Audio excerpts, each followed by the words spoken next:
चलो ध्यान दो। अब इसमें क्या है, दिया है कि a बराबर कितना दिया है, 37 दिया है। d का मान कितना दिया है, 3 दिया है। a का मान हमें पता नहीं है।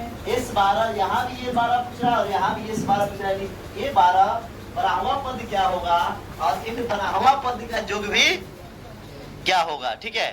तो इन चीजों को देखना है। तो देखिए an बराबर फॉर्मूला क्या होता है, a plus n minus 1 into क्या होता है, d होता है।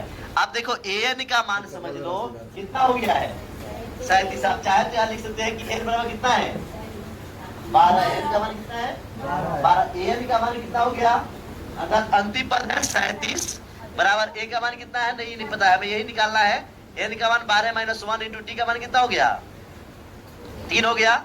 अब देखो 37 बराबर हो गया, a का मान नहीं पता है, 12 में से गया आगुने कितना, क्या हो गया, 37 बराबर a प्लस 11 दिया 33। ये क्या हो गया, 37 माइनस 33 बराबर क्या हो गया, ये क्या हो गया, 4 आ गया। अर्थात a का मान कितना निकल गया, 4। तो अब आप जानते हो कि S12 का पद निकालना है।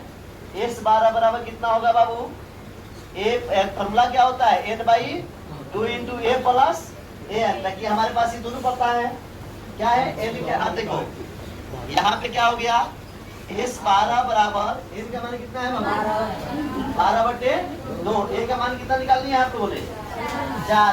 n का मान कितना है बाबू, 37। ठीक है बाबू, आई देखो कट जाएगा, 6 हो जाएगा।